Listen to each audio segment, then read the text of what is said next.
What is going on, guys? Welcome back to another video.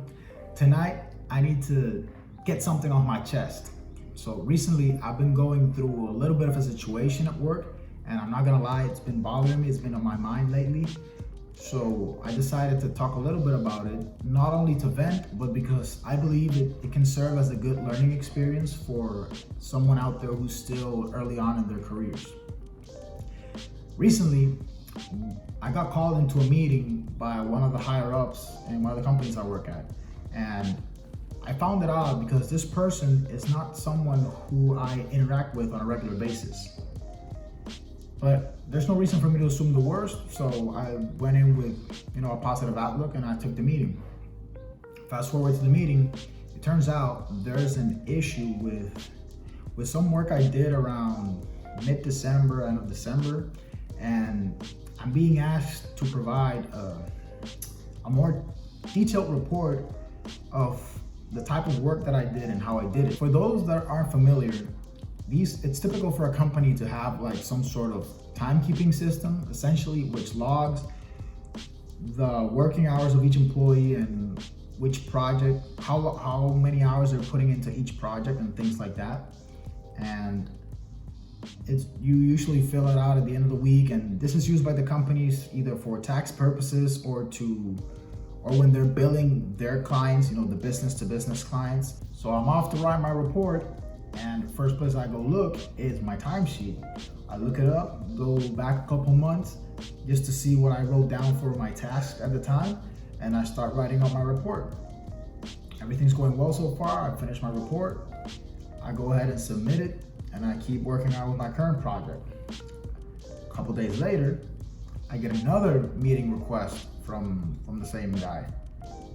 And now I'm aware that something's going on, right? Like my senses are tingling. And surprise, surprise, he still has an issue with the report because he feels that it's not representative of the value that was provided to the company. His words were along those lines. So I'm trying not to give out too many details because I don't want to get in trouble, obviously. But nonetheless, he decides to leave it at that. Gave me like a little bit of I want to say scolding, but I don't know any other English word for like let's say a notice. He gives me a notice, and that was that.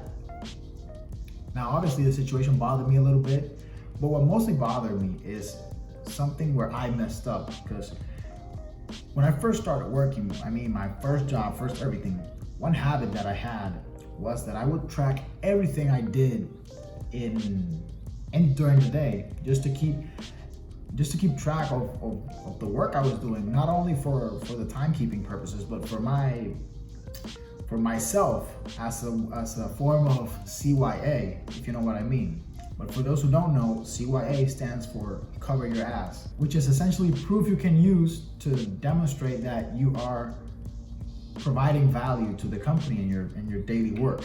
And this is something I was very strict about on the beginning, but I'm not gonna make excuses. I fell off doing this. It's one of those things that, in my case, you do it, thinking you're gonna need it. There's an issue never comes up where you need to cover your ass, and then suddenly, when you least expect it, boom, you wish you had that report or that paper trail to show what you actually were doing. But in this case, I didn't have that. So even though I did the work, I couldn't give any evidence to this person to show that I actually did the work. That was a mistake on my part. But it is what it is. I take it as a teachable moment, and I also see it as an opportunity to let you guys know that, especially if you're working from home, try to be as diligent as possible in keeping track on the work that you're doing, because sometimes these timekeeping systems can be a very bit vague, and not all companies track work the same way. But definitely, you always want to be prepared to defend your case. An ex-coworker of mine was really diligent about this. She kept a notebook, a written notebook of everything she did during the day, which kudos to her. It was something I admired. It almost ended up being like an extra hour of work just tracking everything by hand. I personally prefer just to log everything a Word document, Google Doc, a notepad or something, but whatever works for you. But try to do it either daily if you want to do it daily, or at least weekly.